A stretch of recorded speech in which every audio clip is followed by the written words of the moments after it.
and welcome back to my channel.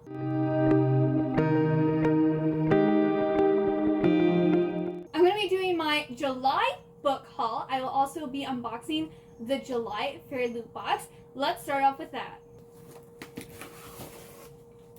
Oh, we got peanuts. So here is the spoiler card. So our theme for July is Cruel Intentions. Alright, we got socks. These are cruise socks that were inspired by The Wicker King by Kay and Crumbs, and they were designed by @JessHawks. I have tons of socks, so I don't need any more. I am doing this thing that all the Fairyloot items that I have decided not to keep for myself, I'm going to be putting them into a future giveaway for when I hit 1,000 subscribers. So I will be putting those into that future giveaway. Then we have Monster Family Crest Coaster Set designed by @LulyBoo. Are these by Only a Monster or inspired by Only a Monster? Yep, these are inspired by Only a Monster, which I really like that book. Ooh. So we have a mermaid. That's really pretty. Not the Cerberus or wolves, I'm not really sure. And we have this pretty fox. It's very pretty. And then I think this is a phoenix. Yeah, those are very nice. I love getting coasters. In the past, they gave us Belladonna ones. I haven't used those yet, but I do like them and I still have them. Ooh, the Nightmare Pin, designed by @NoOneDesigns. And this is inspired by One Dark Window by Rachel Gillig.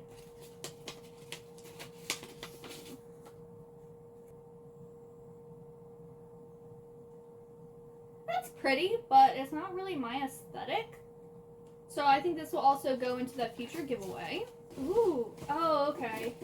I think this is the empty book that you put like your valuables in. And you trick people into thinking it's actually a real book. So yeah, the Book of Fate. So it looks like a book, but you open it and there's nothing inside except for this. So that's really cool. This is the second one we've gotten of this so far. It's a secret book and it's designed by @ChattyNora, and this is just a inspired item. It's not based off of a certain fandom. Ooh, Cruel Intentions magnetic bookmarks designed by @NoOneDesigns.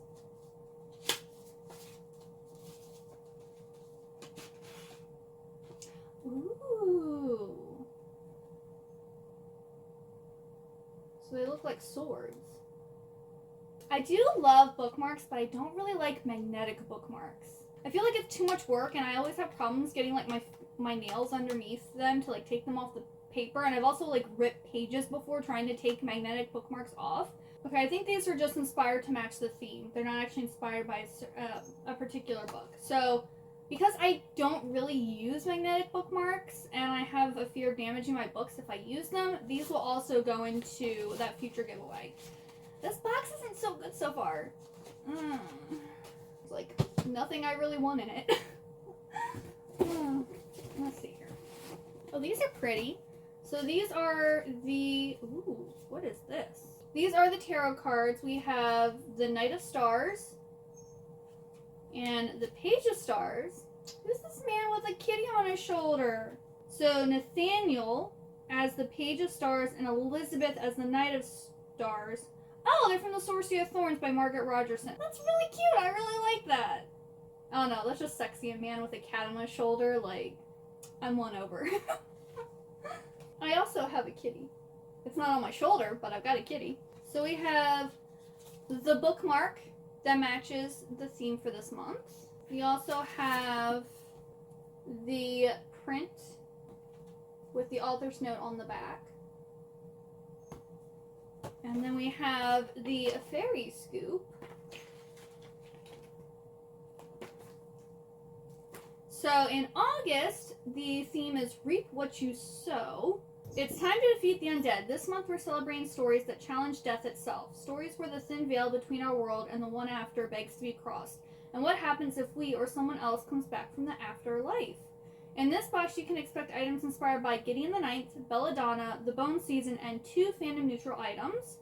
We're thrilled to reveal that this book will include a pair of metal bookends and a glass tumbler. Ooh, yes, those are good. The feature book of the month is a dark young adult fantasy about a disgraced ghost-fighting warrior who must journey into a haunted wasteland to rescue a kidnapped prince. Sounds good. Now to find out what this month's book is. I think it's upside down. Oh, very pretty. Threads That Bind by Kika Hatsopolo. Here's that, and look at the what is it? Stenciled sprayed edges. That is gorgeous. We have the back. Oh, there's a reverse cover, I think. Yep. You have it where you can not have a picture, like the person on the cover. This book jacket feels very flimsy. Like, it feels very thin. That worries me. But it's still pretty. Then we have the hardcover.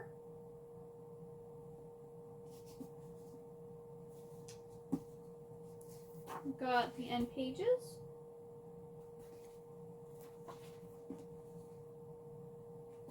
And this should be signed by the author. Yep. Just a little simple JK. Ooh, and this paper's nice too. It's not thick.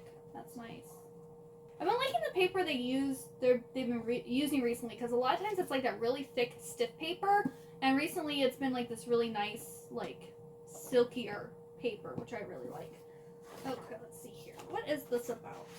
Our feature book of the month is Threads That Bind by Kika Hatsopolo. It's a fantasy noir where a descendant of the Greek fates must solve a series of impossible murders to save her sisters, her soulmate, and her city. Okay, so it's Greek mythology inspired. That's cool. I didn't notice this, actually. It has a little bunny on it. The mortal born always came in three. Like the Moirae, the goddesses of fate themselves. The firstborn was the spinner, who could weave new threads. The second was the drawer. Drawer? She could elongate or shorten a thread, intensifying or weakening the corresponding feeling. And the youngest was the cutter, able to cut whatever thread she desired, even life threads. Cutters were the dangerous ones. So, I'm guessing that our main character is going to be one of these three sisters. Is she the cutter who's the dangerous one? I don't know, but this looks pretty good. I'm excited to read this. And again, I love these sprayed edges. This box was okay. A lot of this stuff is not stuff that I'm like interested in or going to use, but next month's box looks really good. Alrighty, we're gonna continue on with some more like exclusive special editions. I went and bought one of the adult Fairyloot editions off of Macari because I'm not signed up for the adult box, but I really wanted this book. It hasn't really been getting that very good reviews, but it sounds good to me and I might love it. I got The Underworld, and it came with the author note with the picture on the back. And the book I purchased was Shanghai Immortal by A.Y. Chow. So here's the cover.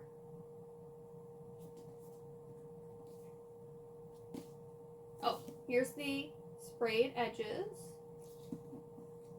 Here's the front. We got these pretty end pages.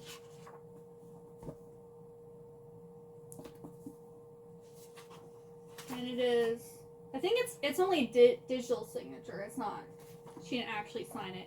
And this again has like nicer paper in it too. And the reason I wanted this book is because it's a half vampire, half fox spirit. And it's like, you know, set with like Chinese mythology and stuff. Let me read exactly what it's about. Following Lady Jing, a half vampire, half fox spirit who lives as a servant of the King of Hell. This story is a journey through hell and immortal Shanghai as she tries to solve the mystery of her heritage. And that just sounds really good. I know people were complaining about the dialogue in this book. Apparently she has some really cringy lines. I think she says like sasshole or something like way too much. But you know, I'm hoping I'm okay with that. And someone sold this for like 20 bucks, which is I think cheaper than like the normal US edition. So I was like, I'm gonna grab it because I'm excited to read this one. So I'm hoping I like it. Fingers crossed. And then I've gotten 2 of my pre-orders from Fairyloot, and I actually have another one on the way, but you'll have to wait till August to see it. But the first, I got the Legend Born. This is the unsigned editions. Because I was like hemming and hawing over whether I wanted these, and then I decided I did. So I had to wait for the unsigned editions to pre-order. And these covers are almost exactly like the original, which is I think one reason I was like, do I want them or not? Also, not only that, but I do like this series, but I didn't love it. And everyone was hyping up Legendborn, but then Bloodmarked everyone was super excited for, and then like the hype kind of just like fizzled out, and people were like the second book wasn't as good. And I haven't even read the second book yet, but I still got the beautiful editions, so.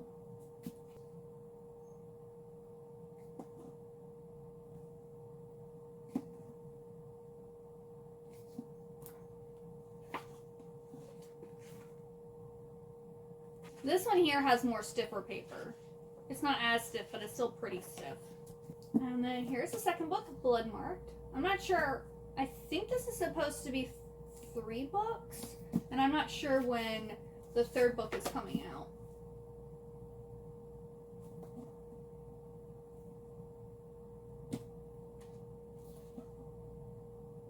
Yeah, so those are the Legendborn Fairyloot exclusive editions.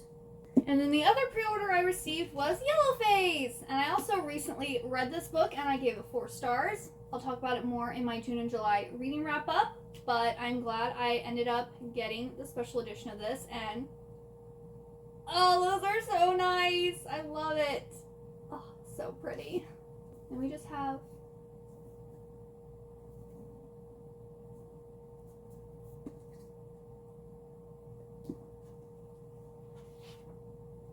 and this one is signed. I don't know if it's a digital or not. It might be an actual one, I'm not sure. But it is signed. And this one, hear that? This one has thicker pages too. This here, I forgot to talk about what it's about. This is a like King Arthur inspired urban fantasy that's set in like the modern day. And we have our main character, Bree, who ends up getting accepted to like this program on this university, and she finds out that there's a secret society and about magic and everything. So that's what this is about. And then Yellowface is about June Hayward, who is hanging out with her friend Athena one night, and Athena chokes to death and dies, and June just so happens to steal Athena's manuscript for her newest book, rewrites it, and publishes it under her own name. And like this whole big conspiracy thing like unfolds from it. But like it says that she took it, but my question was, she called the police. I'm going to talk about it a little bit, but she calls the police when Athena, after she knows that Athena's like choking and she can't save her from the Heimlich remover, she calls the police. And it doesn't specifically say when she steals the manuscript. As her friend's lying on the floor dead, and she's waiting for the police to arrive, does she steal it then, or does she steal it once the police are already there? Like, I'm just like, someone just died and that's your first thought is to steal their manuscript?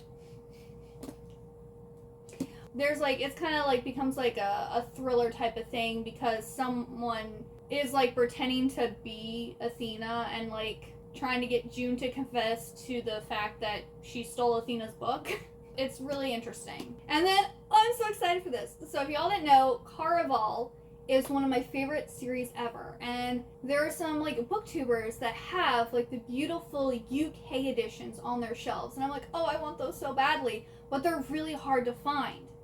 Well, someone on eBay from Canada was selling the complete series. And it wasn't cheap, but it wasn't like outrageous amounts of money. Apparently there's Fairyloot editions of this book, and people are selling them for $1,000 to $1,200. And I'm like, for 3 books? Like, I understand, I guess they're hard to find and they're rare, but yeah, these were still at a premium price, but at least they weren't, I needed to sell a kidney for them. But this is Carnival, and this is the only one that actually has foiling on the hardcover. And these aren't signed or anything. But I was thinking about getting the US, like the box set of the US editions of these, but these are so much prettier. So here's Legendary.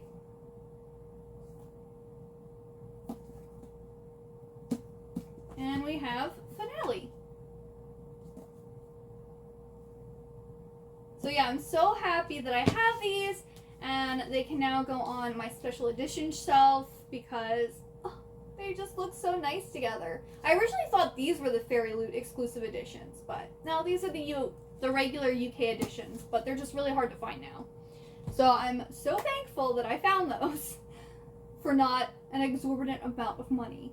And then Carnival is about two sisters who are trying to pretty much escape the tyranny of their father, and they get invited to Carnival, and the youngest sister, Donatello, basically gets kidnapped, and whoever finds her wins the game. So Scarlet, the older sister, teams up with this guy, and they go through the Carnival to save Donatello, and it's just such a good series. It's so magical. The writing is beautiful. It's very like Wonderland-esque. Like it's such a good book series. And it's the prequel series to Once Upon a Broken Heart, which everyone's talking and raving about right now. But I personally prefer the Carnival series more. Might be an unpopular opinion, but I loved Carnival, especially the first book, so much. And then this is technically, I mean, it's not really a special edition, but it's a Barnes & Noble exclusive edition. So I got Masters of Death by Olivia Blake. And this is about Viola, who is a struggling real estate agent and a vampire, but her biggest problem currently is that the house she needs to sell is haunted. The ghost haunting the house has been murdered, and until he can solve the mystery of how he died, he refuses to move on. And then we have Fox Demora, who is a medium, and though he is also most definitely a shameless fraud, he isn't entirely without his uses, seeing as he's actually the godson of death. When Viola seeks out Fox to help her with the ghost-infested mansion, he becomes inextricably involved in a quest that neither he nor Vi expects or wants.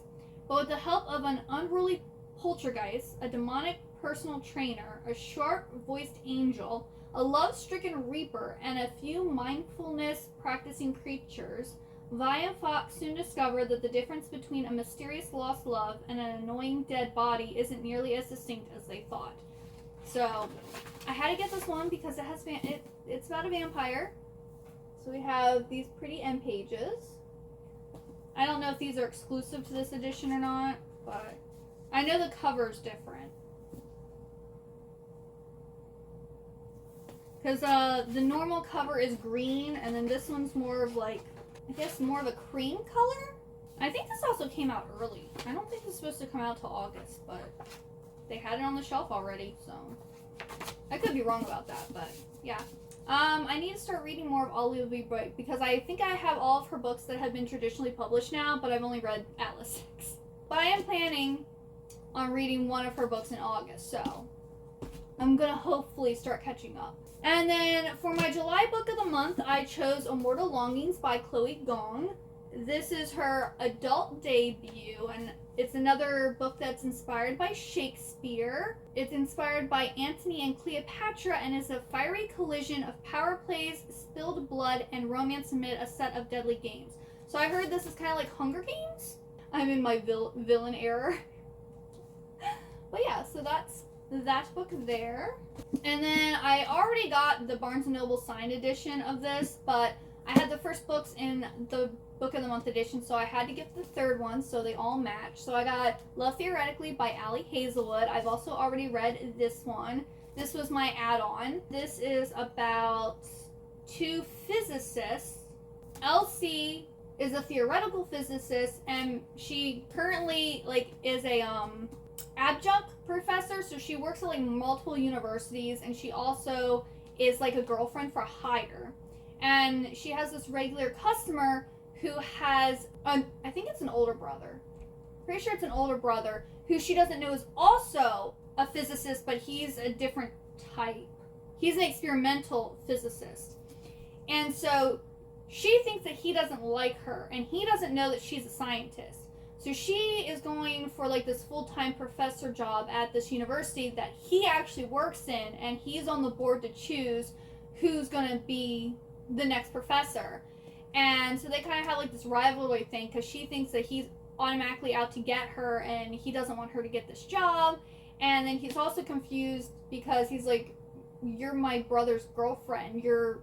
I think she told him that she's a librarian. And he goes, you're a librarian, not a scientist. And she goes, well, I kind of lied.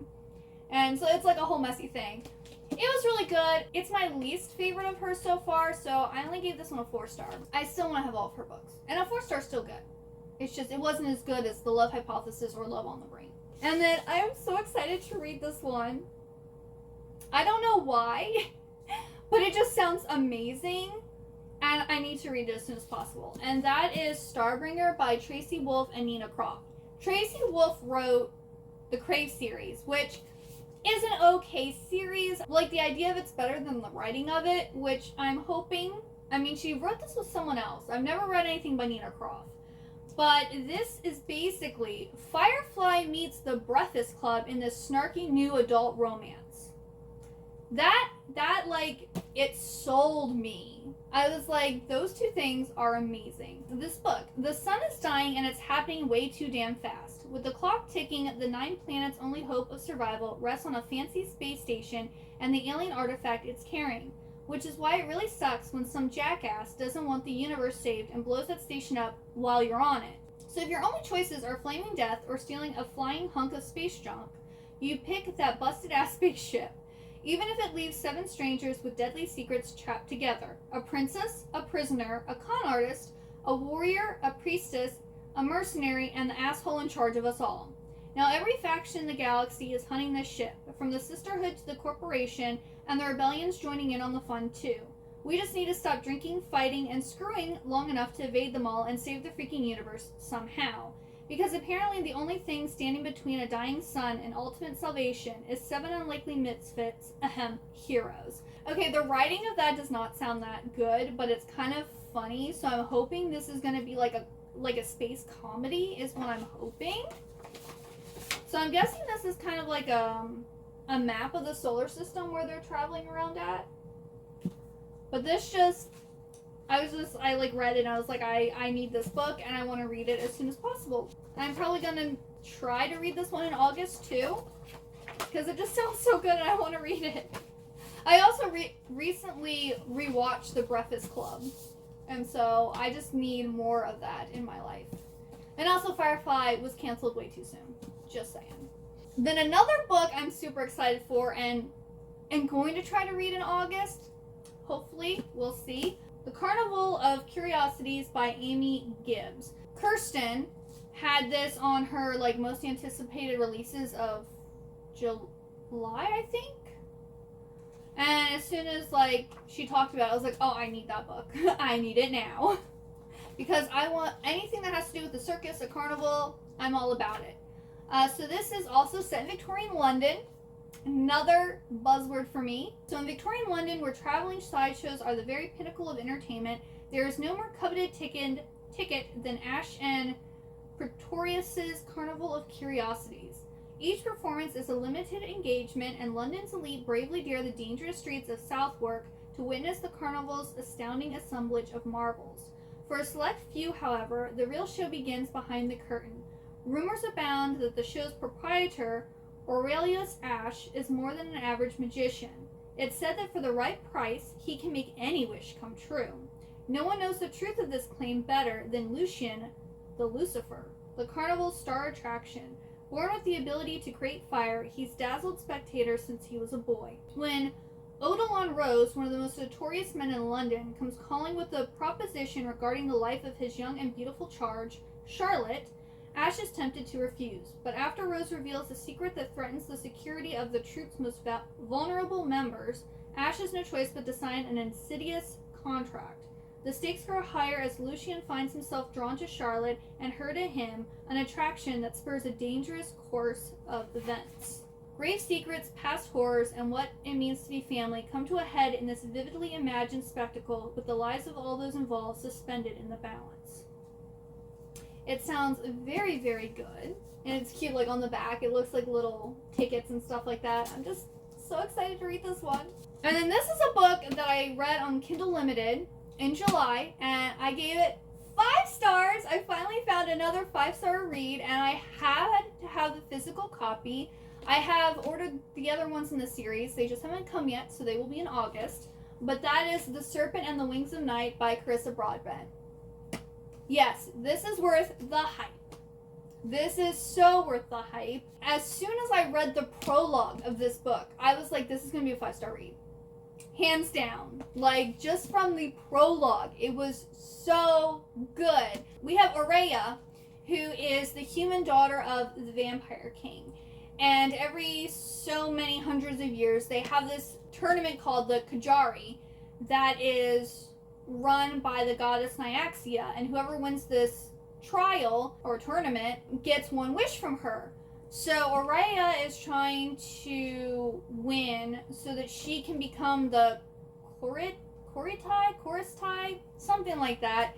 It basically means that she'll be bound to her vampire father and be able to like share in his powers and like live a long time, but without having to be a vampire. Because in this world you have born vampires and then you have blood vampires. To get turned into a vampire, most people don't survive and make it. So her father doesn't want to take the chance of her dying in the process. But if she wins and like is bound to him, she won't have to worry about dying. And then we have Rain, who's another contestant, and he's a Rashawn. He has like wings. I don't know. Her dad has wings too. I was kind of confused about what the difference between the Rashawn and the other vampires are. But he's in it for something too. He needs to win. He has a lot of people like counting on him.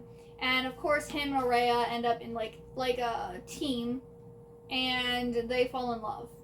And it's just so good. Oh my goodness, I love this so much. And I'm so happy I was able to get my hands on this, because Amazon was running out of copies and Barnes & Noble said that you could pre-order it for December. And I'm like, I'm just gonna snag it now.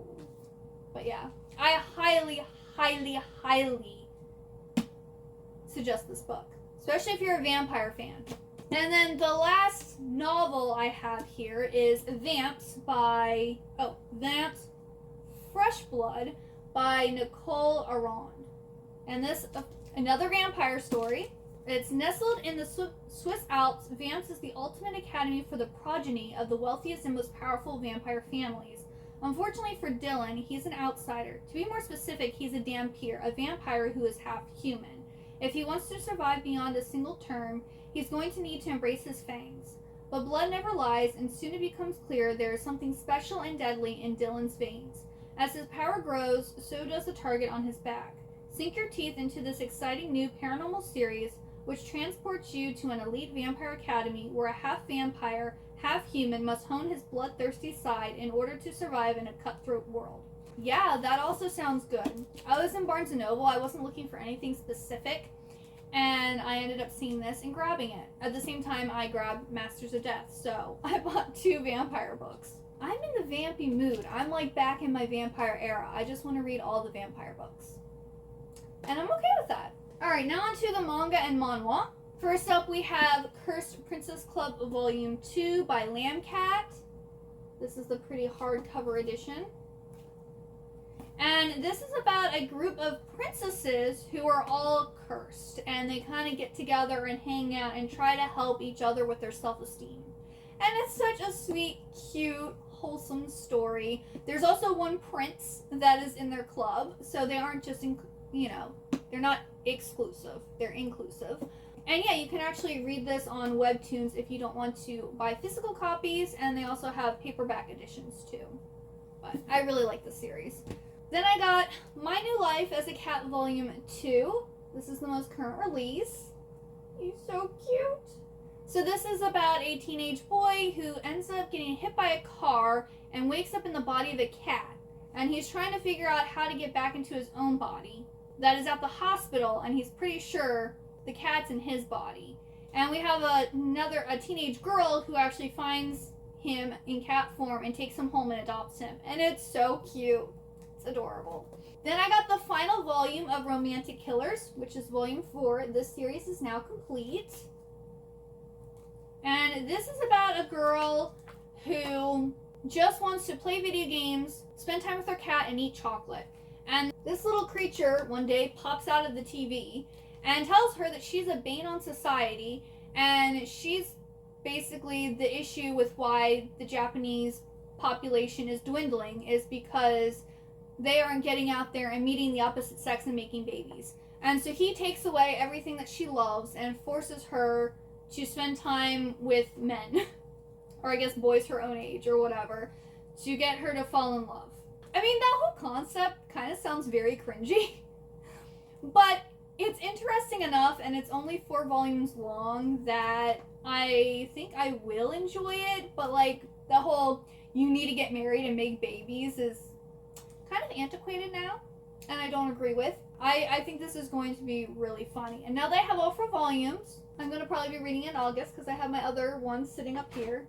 So I'm actually just going to add that to the pile. Again, I was in Barnes & Noble one day. I wasn't looking for anything specific, but then I saw that My Dress Up Darling Volume 9 had come out. I didn't realize that it was coming out anytime soon. So I went and picked this one up. This is about this popular girl who likes to cosplay, and she finds out that this kind of quiet loner boy is really good at sewing, and she enlists his help to like make her cosplay costumes, and then some other girls want him to help too, and then he has like all these girls who like kind of I think have a crush on him, but I'm pretty sure the romance is between her and him. And yeah, it is mature and for mature, so it I think has explicit scenes or somewhat explicit scenes.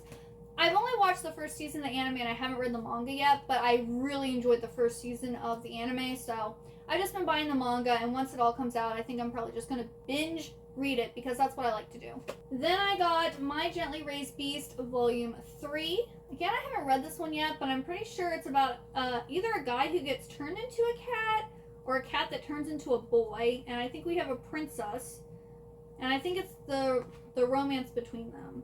So I think that's the cat's human form, and that's our princess, and here he is in kitty form. He's this pretty black kitty. Looks like a panther. But yeah, the artwork in this is just so pretty. I'm loving the manhwa in full color. They're expensive, but they are so pretty.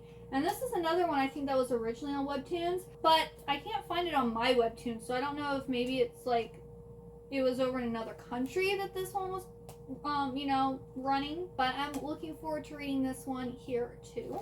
We have a lot more volumes, but there's only 2 series left to talk about. So I got volumes 18 through 25 of Komi Can't Communicate. So I'm now up to date with Komi Can't Communicate, which I've been since, I think, yeah, because my sister got me some for Christmas.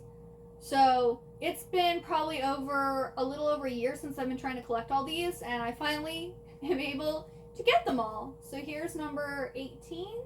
We have 19, 20, 21, 22, 23, 24, and 25.